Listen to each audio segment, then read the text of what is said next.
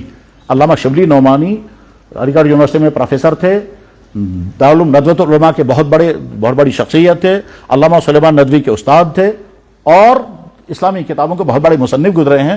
بلکہ کچھ کتابیں ان کی ایسی معرکۃ الآراء ہیں کہ اس کی مثال مشکل ہے. حضرت فاروق اعظم رضی اللہ تعالیٰ عنہ کے متعلق سینکڑوں مصنفین نے کتابیں لکھی ہیں. علامہ شبلی نے بھی کتاب لکھی الفاروق, لیکن کہا جاتا ہے کہ الفاروق کا مقابلہ کوئی نہیں کر سکے گا, ایسی لکھی ہے الفاروق. اور حسن اتفاق یہ ہے کہ الفاروق کا آخری پیج کشمیر میں بیٹھ کر انہوں نے لکھا ہے. الفاروق یہاں ملتی ہے, آپ جب کتاب دیکھیں گے تو اس کا آخری پیج, اس آخری پیج میں علامہ شبلی نے عجیب دعویٰ کیا. علامہ شبلی نے دعویٰ کیا اس میں کہ انسانی تاریخ میں فاروق اعظم جیسا شخص نبیوں کے علاوہ پیدا ہی نہیں ہوا پوری انسانی تاریخ میں. یہ آخری صفحے کا دعویٰ, اور یہ کشمیر بیٹھ کر انہوں نے لکھا ہے. اس پر لکھا ہے آخر میں شبلی بمقام کشمیر. تو علامہ شبلی بہت بڑے مورخ تھے, تو وہ تاریخ کے اصول بیان کر رہے ایک جگہ. اس تاریخ کے اصول کو بیان کرتے ہوئے کہتے ہیں دیکھو بھائی, اگر ہم نے کسی آدمی کو دیکھا شراب کھانے جاتے ہوئے, تو اب ہمیں فیصلہ کرنا ہے یہ شرابی ہے, تو کہا فوراً فیصلہ نہیں کر سکتے کہ یہ شرابی ہے. اب وہ امکانات دکھا رہے ہیں, ہو سکتا ہے یہ خود شرابی نہیں تھا, کسی دوست سے ملنے کے لیے اندر گیا تھا. ہو سکتا ہے یہ شراب پر ریسرچ کر رہا تھا, تو شراب کھانے کے حالات دیکھنے کے لیے اندر گیا. ہو سکتا ہے یہ کسی انسان کو شراب سے نکالنے کے لیے اس کو اندر گیا ہے تاکہ اس کو شراب سے نکالے. اس طرح سے تقریباً 10 امکانات دکھانے کے بعد پھر کہتا ہے کہ ہم نے ایک واقعہ دیکھا, ایک آدمی کو شراب کھانے جاتے ہوئے دیکھا. اس پر ہم فوراً فیصلہ نہیں کر سکتے کہ آدمی کو شرابی ہے, کیونکہ یہ سارے امکانات ہیں. یہ بھی ہو سکتا ہے, یہ بھی ہو سکتا ہے, یہ بھی ہو سکتا ہے. اس میں ایک امکان یہ ہے کہ خود شرابی ہے, شراب پینے کے لیے گیا تھا, لیکن بعد سے باقی سارے امکانات ہیں.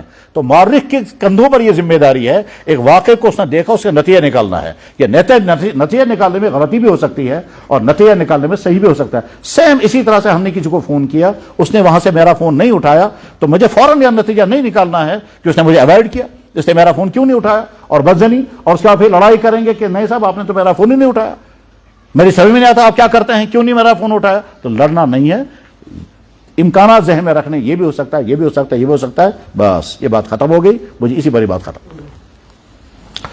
تیسرا چھوٹا سا ٹاپک, اگر اصول ہم اپنانے میں کامیاب ہو گئے اور اس اصول کو اپلائی کرنے میں کامیاب ہو گئے, تو ہم کو ایک بہت بڑی حقیقت ہاتھ آ جائے گی. اور وہ کیا؟ کسی بھی واقعے کے بارے میں یہ سوچنا اگر یہ نہ ہوتا تو پھر کیا ہوتا, یہ اگر نہ ہوتا تو پھر کیا ہوتا, اور یہ سوچ کر کے پھر اللہ کا شکر ادا کرنا ہے.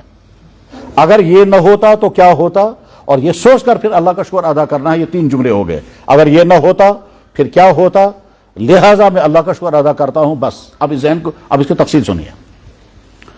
ہم رات کو سوئے, بہت اچھی نیند آئی, صبح کو اٹھ کر اگر نیند نہ آئی ہوتی تو کیا ہوتا. ہم نے کھانا کھایا, ڈائجسٹ ہو گیا, اگر ڈائجسٹ نہ ہوا تو پھر کیا ہوتا. ایکسیڈنٹ ہو گیا لیکن بچ گئے, اگر نہ بچے ہوتے تو کیا ہوتا. گھر میں ٹکراؤ ہو گیا لیکن ٹکراؤ دب گیا, اگر دبا نہ ہوتا تو پھر کیا ہوتا. ہاتھ سے کوئی چیز گر گئی, بچ گئی, اگر نقصان ہوا تو پھر کیا ہوتا. ہم کسی آفس میں گئے, کام ہو گیا, اگر کام نہ ہوا تو پھر کیا ہوتا. ہم نے امتحان دیا, پاس ہو گئے, اگر پاس نہ ہوئے تو پھر کیا ہوتا. ہر جگہ یہ سوچنا اگر یہ نہ ہوتا تو پھر کیا ہوتا. اور اس کو اور آگے دیکھیں کہ صاحب ہم کھانا کھاتے ہیں, ہم ہاتھ سے لقمہ اٹھاتے ہیں, اگر اللہ نے یہ انگلیاں ایسی نہ بنائی ہوتی پھر کیا ہوتا. چمچے سے اٹھانا تھا ایسے, پھر کیسے منہ میں ڈالنا تھا. دنیا میں صرف انسان ایسی مخلوق ہے جو کھانا اٹھا کر منہ تک پہنچاتی ہے، انسان اور بندر، باقی تمام مخلوقات اپنا منہ کھانے تک لے جاتی ہیں۔ ہم پانی پیتے ہیں، ہاتھ سے اٹھا کر پانی تک یہاں تک لاتے ہیں، ہم کھانا یہاں سے یہاں تک پہنچاتے ہیں، انسان اور بندر یہ دو، باقی تمام مخلوقات منہ لے جاتے ہیں کھانے تک، منہ لے جاتے ہیں پانی تک، پھر چوستے ہیں۔ تو اگر اللہ نے یہ ہاتھ نہ دیا ہوتا تو پھر کیا ہوتا؟ اچھا ہاتھ تو دیا، لیکن اگر اس میں نرو سسٹم نہ ہوتا جو یہ کرتے ہیں ہم، یہ اگر نہ ہوتا تو پھر کیا ہوتا؟ چنانچہ یہ فیل ہو جاتا ہے تو پھر دیکھیے آدمی کیا کرتا ہے۔ اس کے بعد پھر ہم نے منہ میں لقمہ رکھا، اگر دانت نہ ہوتے اور چبایا نہ جاتا تو پھر کیا ہوتا؟ اور اگر دانت ہوتے مگر منہ کے اندر جو لعاب نکلتا ہے وہ اگر لعاب نکلنا بند ہو جائے پھر کیا ہوگا؟ اور یہ سب کچھ تیار ہونے کے بعد جب ہم کھانا لقمہ نیچے اتارتے ہیں تو نیچے اتارنے میں ایک ایکشن ہو جاتا ہے، وہ ایکشن اگر نہیں ہوگا تو کھانا نیچے نہیں جائے گا، اس ایکشن کی طرف 99% لوگوں کا دھیان ہی نہیں جاتا۔ لقمہ تیار ہو گیا، ہاتھ سے لقمہ توڑا، منہ میں پہنچایا، ہاتھ میں سیب لیا، سیب منہ تک پہنچایا، دانتوں سے کاٹا اور اس کے بعد چبا رہے ہیں، اور دانتوں نے چبانے کا کام کیا، زبان نے لقمے کو گھمایا اور زبان سے لعاب بھی نکلا اس میں شامل ہو گیا۔ اس کے بعد ایک اہم ترین ایکشن ہوگا جس ایکشن کی طرف اکثر لوگوں کا دھیان نہیں جاتا، اور وہ ایکشن کیا ہے؟ یہاں نیچے سے ایک لہر اٹھے گی، اور لہر اٹھنے کے بعد پھر لقمہ نیچے جاتا ہے۔ یہ جانور یہ کرتا ہے، انسان بھی کرتا ہے۔ اور یہاں ہاتھ لگا کے دیکھیں گے نیچے سے جھٹکا لگے گا، اور جھٹکا لگنے کے بعد پھر لقمہ نیچے اترتا ہے۔ وہ جھٹکا انسان سیکھ کر نہیں کرتا، وہ اللہ نے نیچر ایسی بنائی ہے، اگر یہ جھٹکا نہیں لگے گا تو لقمہ منہ میں وہیں رہے گا۔ ان میں سے اگر ہاتھ نہ ہوتے تو کیا ہوتا؟ دانت نہ ہوتے تو کیا ہوتا؟ کھانے میں ذائقہ نہ ہوتا تو کیا ہوتا؟ اور اگر زبان لقمہ گھماتے گھماتے خود زبان دانتوں کے نیچے آ جاتی پھر کیا ہوتا؟ اور اگر لقمہ تیار ہو گیا مگر یہ جھٹکا نہیں لگ پا رہا ہے اور وہ جھٹکا لگنے کا عمل فیل ہو گیا پھر کیا ہوگا؟ اور اگر کھانا کھانے کی نالی کے بجائے سانس کی نالی میں پھنس جائے گا تو آدمی فوراً مر جائے گا۔ تو ہر چیز کو سوچو، اور سوچنے کے بعد اگر ایسا نہ ہوا تو پھر کیا ہوتا؟ پھر اللہ کا شکر ادا کریں۔ یہاں پہنچ کر کے یہ اللہ کی معرفت کا دروازہ کھول دیتا ہے۔ اللہ تعالیٰ قرآن کریم میں فرماتے ہیں تم ایک ایک چیز پر غور کرو، تم کو میری قدرت سمجھ میں آ جائے گی۔ اور واقعی کل مجھے ایک لڑکے نے فون کیا، کہنے لگا جی ہمارا آدمی نے فون کیا، کہنے لگا جی جوان بیٹا ہے، اچانک اس کو بیماری ہو گئی، اب ہم ڈاکٹر کے پاس لے گئے تو وہاں جب وہ ٹیسٹ کیا تو ٹیسٹوں سے پتا چلا کہ اس کو ڈینگو بخار یا کون سا ہو گیا، اور وہ اب بتا رہے ہیں کہ وہ پلیٹلیٹ کم ہو گئے ہیں۔ اب میں سوچنے لگا یہ پلیٹلیٹ کیا چیز ہے؟ اس کا تو ہمارے خون میں ایک سسٹم ہے، اور اس سسٹم کا سسٹم اور وہ جو ان کی ایک تعداد ہے اتنی زیادہ ہونی چاہیے، اس سے زیادہ نہیں، اتنی اس سے کم نہیں، اس سے کم ہوگی تو مرے گا، اس سے زیادہ ہوگی تو۔ اب ہم سب کا وہ پلیٹلیٹ سسٹم بالکل ٹھیک ہے تو اللہ کا شکر ہے، اللہ کا شکر ہے۔ ہم نے اپنے جیسے انسان کے بارے میں سنا کہ اس کو فلانی تکلیف ہو گئی، فوراً سوچے یار ہمارے ساتھ تو نہیں ہوا، اگر ہمارے ساتھ ہوا تو پھر کیا ہوتا؟ تو بس اگر ایسا ہوتا تو کیا ہوتا، ایسا نہ ہوا تو کیا ہوتا، اس کو سوچ سوچ کر کے پھر اللہ کی معرفت۔ جب یہ ذہن یہ کام کرنے لگے گا تو پھر رکے گا نہیں ہے، اور یہ سلسلہ چلتا رہے گا۔ ایک ایک چیز کے بارے میں غور کرتے کرتے انسان کا ذہن فوراً جائے گا یار اللہ نے یہ کیسی مہربانی پر، اگر یہ نہ ہوتا پھر کیا ہوتا؟ حتیٰ کہ جناب والا کشن کھجلی آ گئی، ٹھیک، دماغ کو اطلاع چلی گئی، دماغ نے آرڈر کیا، ہاتھ پہنچ گیا، پھر یوں کرتے ہیں یہ اگر ناخن نہ ہوتے پھر کیا ہوتا؟ اور اگر دماغ کو سگنل نہ جاتا پھر کیا ہوتا؟ دماغ کو سگنل چلا گیا مگر دماغ کا آرڈر ہاتھ تک نہیں پہنچ پایا تو کیا ہوتا؟ اور یہ جو باڈی کے اندر کمیونیکیشن سسٹم کام کر رہا ہے، اگر یہ کمیونیکیشن سسٹم نہ ہوتا پھر کیا ہوتا؟ ایک ایک چیز کے بارے میں سوچنا اور سوچ کر کے پھر اللہ کا شکر ادا کرنا۔ اللہ تعالیٰ قرآن کریم میں کئی جگہ یہ بات سمجھاتے ہیں، وَفِي أَنفُسِكُمْ أَفَلَا تُبْصِرُونَ سَنُرِيهِمْ آيَاتِنَا فِي الْآفَاقِ أَوَلَمْ يَتَفَكَّرُوا فِي أَنفُسِهِمْ۔ تم اپنے جسم پر کیوں نہیں غور کرتے ہو؟ میں نے تم کو کیا کیا عطا کیا؟ اگر انسانوں سے پوچھا جائے گا کہ صاحب ہاتھوں کی انگلیوں کا فائدہ، کہ جی سارا کام تو انگلیوں سے ہو رہا ہے، سارا کام انگلیوں سے ہو رہا ہے، جانوروں کے پاس انگلیاں نہیں ہیں اس لیے وہ نہیں کر سکتے کام، ٹھیک ہے صاحب، لیکن پاؤں کی انگلیوں کا فائدہ کیا ہے؟ تو اکثر لوگ کہیں گے کوئی فائدہ نہیں، لیکن جواب یہ ہے ہم جو اٹھتے اور بیٹھتے ہیں صرف پاؤں کی انگلیوں کی وجہ سے بیٹھتے ہیں۔ یہ جو مڑتی ہے اس مڑنے ہی کی وجہ سے ہمارا سارا اٹھنا بیٹھنے کا سارا نظام اسی پر کھڑا ہے، لیکن یہ تب سمجھ میں آئے گا جب غور کرتے رہیں گے، تجربہ کرتے رہیں گے، تب پتہ چلے گا۔ اور اگر اچھی طرح سے سمجھنا ہو تو جوتا پہن کر دیکھیں، اس کے بعد دیکھیں آپ بیٹھ پائیں گے یا نہیں، کیونکہ اونٹیں مڑیں گے نہیں۔ تو انسانوں کا مڑنا، انگلیوں کا مڑنا اور کھڑا ہونا، یہ سارا ان پاؤں کی انگلیوں پر ہے جو یوں ہو جائیں، یہ اسی پر ہے۔ ہمارا بدن کام کر رہا ہے، یہ جو نرو سسٹم کام کر رہا ہے، یہ کام کر رہا ہے، اور یہ نرو سسٹم کہیں تو ہے انسان کے کنٹرول سے بھی باہر۔ چاہتے دیکھ لیجئے، اگر گرد و غبار ہو گیا تو آنکھ فوراً بند ہو جائے گی، یہ آنکھ کے اوپر جو کور ہے یہ خود بخود یہ بند ہوتا ہے، تو یہ نرو سسٹم کام کر رہا ہے۔ اگر یہ نرو سسٹم فیل ہو جائے گا تو آنکھ گر جائے گی، یہ اٹھے گی نہیں، کوشش کریں گے آم اٹھانے کی، یہ ایسے یوں پھر چھوڑیں گے یہ آپ، جیسے انسان کو کبھی فالج ہو جاتا ہے یہ ہاتھ، پھر اس کو یوں رکھتے ہیں، پھر یہاں سے یوں کرنا پڑتا ہے۔ اسی طرح سے یہ آنکھ کا کور یہ جب گر جاتا ہے یہ اٹھتا ہی نہیں ہے، پھر آدمی کو یوں اٹھانا پڑتا ہے، پھر چھوڑ دیتے ہیں یہ واپس گر جاتا ہے۔ اب پتہ چلتا ہے آنکھ کے اوپر جو شٹر ہے، اس شٹر کے اندر جو سپرنگ اللہ نے رکھا ہے، اس سپرنگ کا فائدہ کیا ہے؟ اور وہ ہماری سوچ سے بھی زیادہ تیز کام کرتا ہے۔ جناب وہاں سے پتھر چلا، ہم نے دیکھا، اب دماغ کو پتہ چل گیا پتھر آ رہا ہے، اب دماغ فیصلہ کر رہا ہے سر نیچے کرو ورنہ پتھر لگے گا، تب تک تو سر زخمی ہو چکا ہوگا، لیکن وہاں سے پتہ چلا سر فوراً نیچے ہو جاتا ہے۔ ہم نے جوتے میں پاؤں ڈالا، اندر فرض کیجئے کنکر تھا، فوراً پاؤں نکل آتا ہے۔ سوچنے سے پہلے یہ جو باڈی کا سسٹم اللہ نے بنایا ہے، یہ اللہ کی معرفت کا بہترین دروازہ ہے۔ قرآن کریم میں اللہ تعالیٰ فرماتے ہیں سنوریہم آیاتنا فی الآفاق وفی انفسہم وفی انفسکم افلا تبصرون وفی الارض آیات للموقنین۔ اس زمین میں اللہ کی قدرت کی نشانیاں قدم قدم پر موجود ہیں۔ سائنس جغرافیہ پڑھنے والے پڑھتے ہیں نا، جغرافیہ پڑھیں، ضرور شوق سے پڑھیں اور اللہ کی قدرت کو سمجھیں۔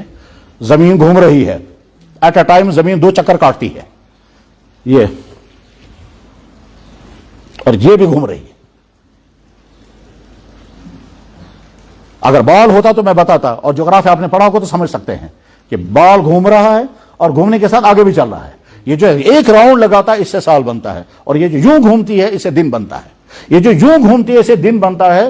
اس گھومنے کی رفتار 1000 کلومیٹر پر آور ہے، 1 گھنٹے میں، اتنی تیز گھوم رہی ہے۔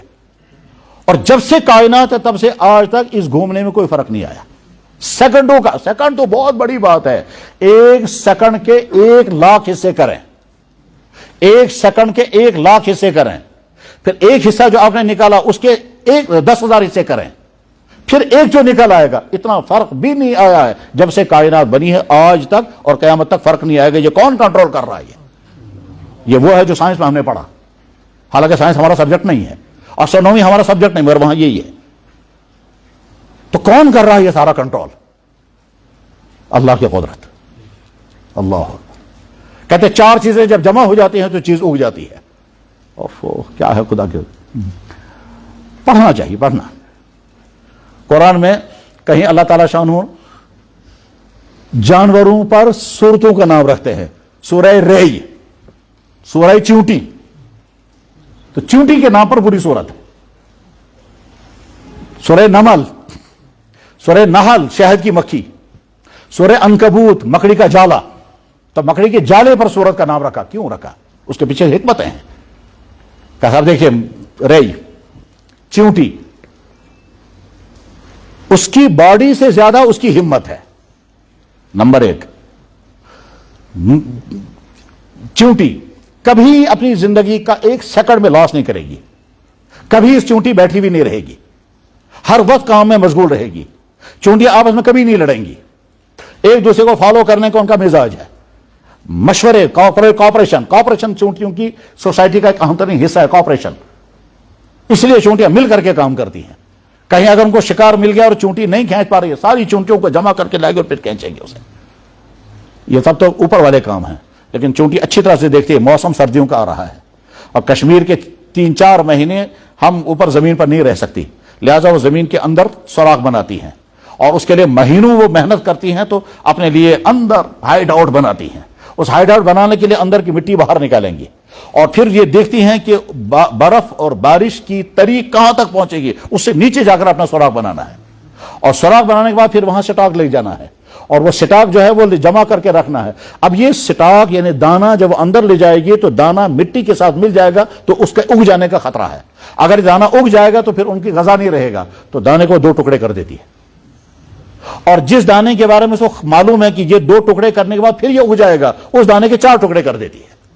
اور وہ ٹکڑے کہاں سے کرتی ہے؟ اس کے پاس ایک کیمیکل ہے، وہ کیمیکل منہ سے نکالتی ہے، دانے پر ڈالتی ہے، اس کی وجہ سے دانے کے 2 ٹکڑے ہو جاتے ہیں۔ حالانکہ اس کا جسم جو ہے وہ دانے سے بہت چھوٹا ہوتا ہے، یہاں تک کہ کبھی ایسا ہوتا ہے کہ دانا اس سے 100 گنا بڑا ہے، لیکن اس کے باوجود دانے کے ساتھ وہ یہ کرتی ہے۔ یہ سارا سسٹم کس نے دکھایا؟ تو گئے اس کے بعد محکمہ موسمیات بھی ہے۔ تو اللہ کی مخلوق پر غور کر کے اور اپنی باڈی کی حالتوں پر غور کر کے اللہ کی معرفت حاصل کرنا، بس یہی ٹاپک تھا۔ اگر یہ سمجھ میں آ گیا اور آدمی کرنے لگے تو بس قدم قدم پر اللہ کی قدرتیں سمجھ میں آتی ہیں۔ اللہ جل شانہ اپنی معرفت ہمیں عطا فرمائے۔ وآخر دعوانا ان الحمد للہ رب العالمین۔